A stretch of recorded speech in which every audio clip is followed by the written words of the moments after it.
Hey guys, just an updated review on the Evergreen, and I wanted to kind of go into the components of my reasons for picking some of these components and a little talk on wider is better and why I keep proclaiming that, and show you some what my opinion and what I think from my years of mountain biking and now gravel biking, just getting into it. I've already got over 150 miles on this baby, and I just got it built up 2 weeks ago. Did a 71-mile ride yesterday and a 77-mile last week. So I don't ride gravel or road. That's what I'm using this bike on, road mostly, just because I prefer to ride my mountain bike. As you can see, I live right there by the mountains. It's not that far, and this is just meant for long training rides, you know, spending 4 or 5 hours in the saddle of just grinding it out. Anyway, so here's a look at these Stan's crest rims, and I went with Stan's because Stan's really knows how to mount up tires tubelessly, and their rims are really designed to really grip and hold a tubeless tire on there. You have to have a good tire and you have to have a good rim if you want to go tubeless. This rim actually says you can go 60 psi with a tire. I go 80, but I'm pushing the envelope, I guess, but 60 works out fine. And you can see the profile if I kind of angle it there. It's still had an internal 23 millimeter width with this Terravel tire that's a 700 by 38.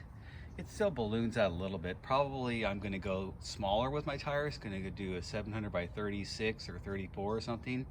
Heck, I might even go down to 700 by 32, and then it'll have a more of a flat appearance here and just kind of go right up into the tire.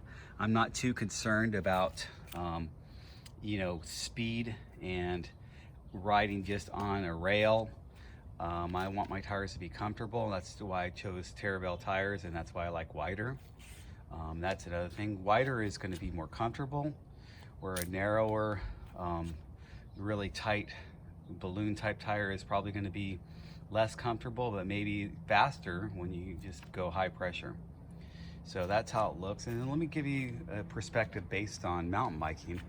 This is a WTB internal 35 millimeter width rim, and that's a big 2.6 inch tire by Terravel. It's sturdy. I don't know if you can read it. It's the Terravel Coronado. Where is this size? Oh, here it is. Yeah, it's a 2.6. I had these, well, I still have them on there, but I'm going to switch it out today. This is the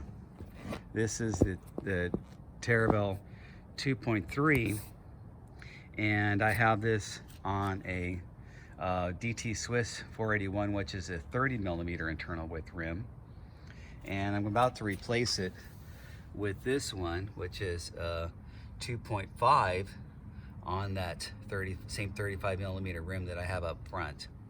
And look how that sits really nicely. If you look at the angle of it, it doesn't balloon out too much. Still, it's ballooning out a little bit, but it makes for a nice profile.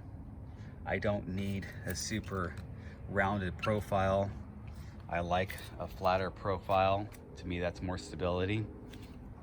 And ironically, these rims were made originally, cross-country racing bikes made for 2.1, 2.2 tires.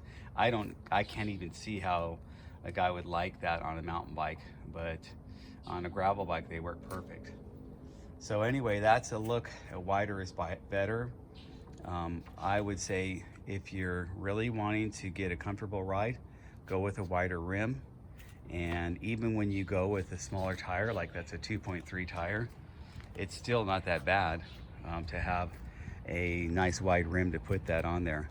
I'll show you another bike I have that has the Velocity Blunt SS rims, which are internal width to 6.6, and I put 2.1 tires on there, and it still kind of light bulbs out a little bit. So anyway, I did actually, was original intent was to make that as a gravel tire, but at 26.6 to me was a little bit big, and I wasn't going to go that wide on my tires. I think a 26.6 would be ideal if you're going to do like a 650B plus type tire, and run like a 700 by 45. I would do that. I'm not planning on going bigger on this since I'm making it mostly road, so it just didn't equate for me in my final build. Anyway, that's my update. Guys, get out there and ride.